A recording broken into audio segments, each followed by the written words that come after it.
With this cross cable tricep extension, it challenges the triceps, the back of the upper arm, in a fully contracted short position. That's why using one of these dual adjustable pulleys, these corner pulleys, is much better than a wide cable, because we want to be flared with our elbows in a natural position with a cross cable, which I'll show you in a minute, and you want to be able to flare out here. Now with a wide cable, that's difficult to do that. It kind of pulls you in quite an awkward position. So what you want to do is put the cable up reasonably high, because you want the resistance to be pulling from the opposite direction in this high position. And then we want to extend out. So I'd recommend putting the cables either at the top, if that feels far too high as you're bending the elbows, if it feels like this is putting you in an awkward position, you may want to drop it down a little bit, obviously if you're shorter than I am. So it's up to you here. You can either use a handle like this, and you can grab hold of the fabric, or what I like to do is take it off and just hold on to the cable. That's it. So just like, normally there's a ball or something, you can hold on to that. Okay. The other option is you can use straps. If you've got wrist straps, some people like to attach wrist straps on. It's just, if you're using a handle like this and holding the handle, it just feels a little bit awkward. So I'm going to do it with no attachments on. Now from here, it is the machine, or sorry, the exercise, should I say, is quite awkward in the beginning. What you want to do is take hold of one hand and then the other one, so you're crossing.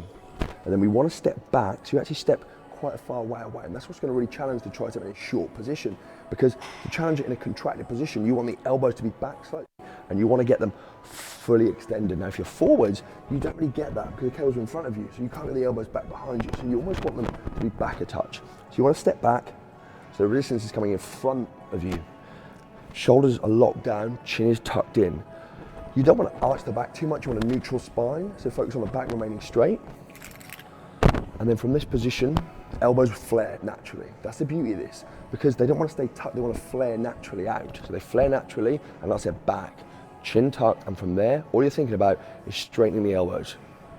Get as far back as you can. Hold at the back position, squeeze the back of the arm hard, hard, hard, slowly up. Slow, you'll find that you'll only get to a right angle. That's it, you don't need to go any higher than that.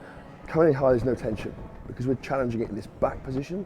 There's only tension from a right angle at the elbow all the way to extending the elbow fully. So you come up to that right angle, hold, focus on the back of the arm, initiate with the back of the arm, go reasonably slow, squeeze hard, hard, hard, and then come up. What you will find on this exercise is the weight may be quite heavy for you. So if going too slow, you really struggle, you can speed up a bit on the way down, but focus on getting right back and squeezing the back of the arm very, very hard.